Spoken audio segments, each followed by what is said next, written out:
Welcome back, everybody. We're going to finish our 4.5 notes and talk about graphing polynomials. Before we do that, we want to do a quick review of the end behavior. How do we know what direction the ends of our graph are going just from looking at our equation? Now remember, we say ends loosely because technically they're arrows and they continue on indefinitely. So if the degree is odd and your leading coefficient is positive, our ends are down up. If it's odd degree, negative leading coefficient, up down. Even degree, positive leading coefficient, up up. Even degree, negative leading coefficient, down down. So let's try a few. Our first example has a 3 for a degree, which is odd. Our leading coefficient is 5, which is positive, odd positive, down up. Our second example is a 4th degree, which is even. Our leading coefficient is negative, so down, down. Our third example, the degree is 5, which is odd. We have a negative 4 leading coefficient, so up, down. And our last example is a 6th degree, which is even, positive leading coefficient, so up and up.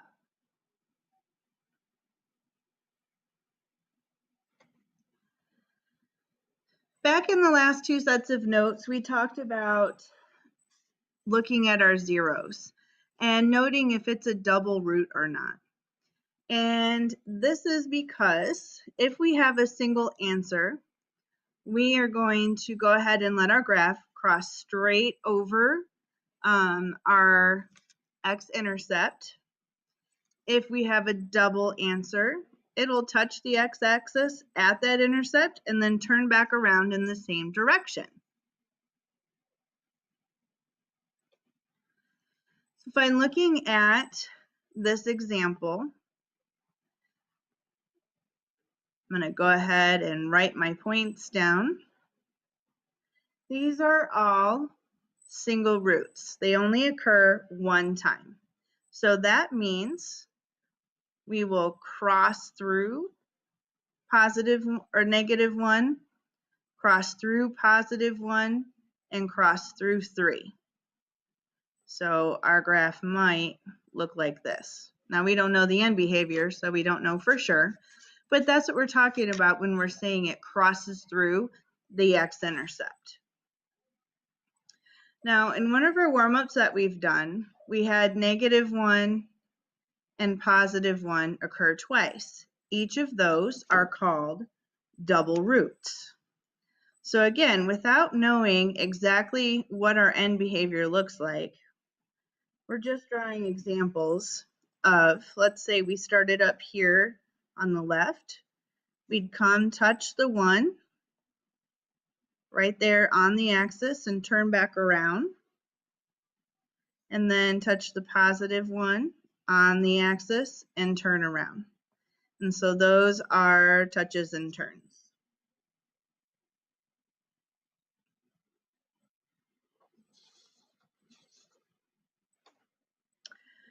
Putting it all together, let's take a look at this function and graph it. Well, the first thing I'm noticing is that my function is not in standard form.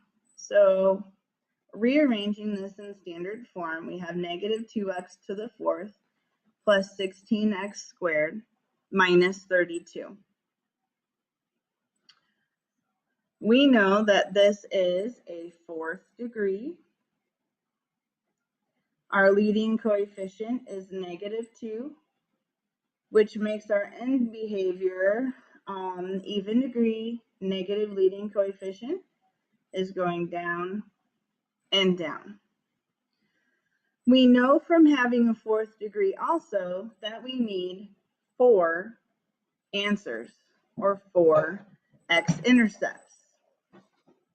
So I'm going to go ahead and set this equal to 0 and solve for x. First thing I'm going to do, as always, is check to see if we have a greatest common factor. And we do. I'm going to try to not start with the negative when we're factoring. So I'm going to pull out a negative 2 to make that positive x to the 4th, negative 8x squared, and positive 16. 1 times 16 is 16. The factors of positive 16 that add to negative 8 are negative 4 and negative 4. So we have x to the 4th minus 4x squared minus 4x squared plus 16. I'm going to go ahead and split that in half so I can do my factoring by grouping.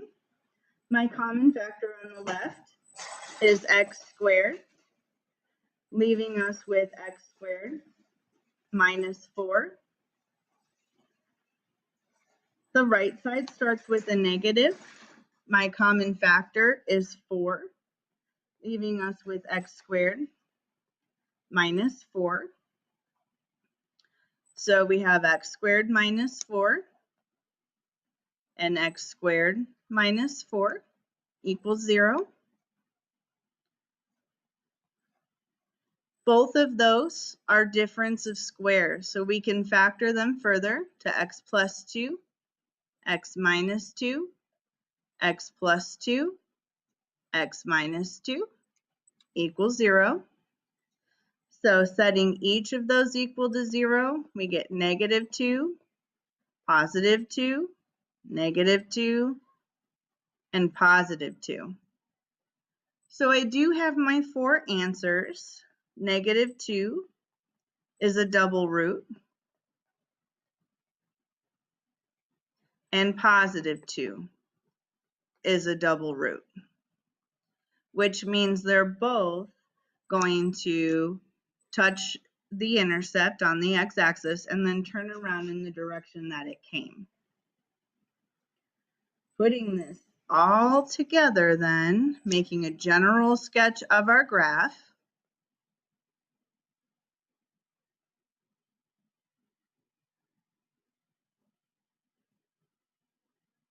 And we don't know any other information as far as for how tall or anything like that. But again, we're just making a general graph, so that's okay. So I have x-intercepts at 2 and negative 2. I know my end behavior is going down on the left and down on the right towards negative infinity. So I'm going to start on the left and go towards my x-intercept. And I know at that x-intercept, it's going to touch the graph and turn around. And I also know that I need to go back towards my next intercept. And I know it's going to touch that intercept and turn around, which makes sense because now it matches the end behavior on the right side of my graph. So the final sketch of my graph looks like that. That's all for today. We'll see you tomorrow.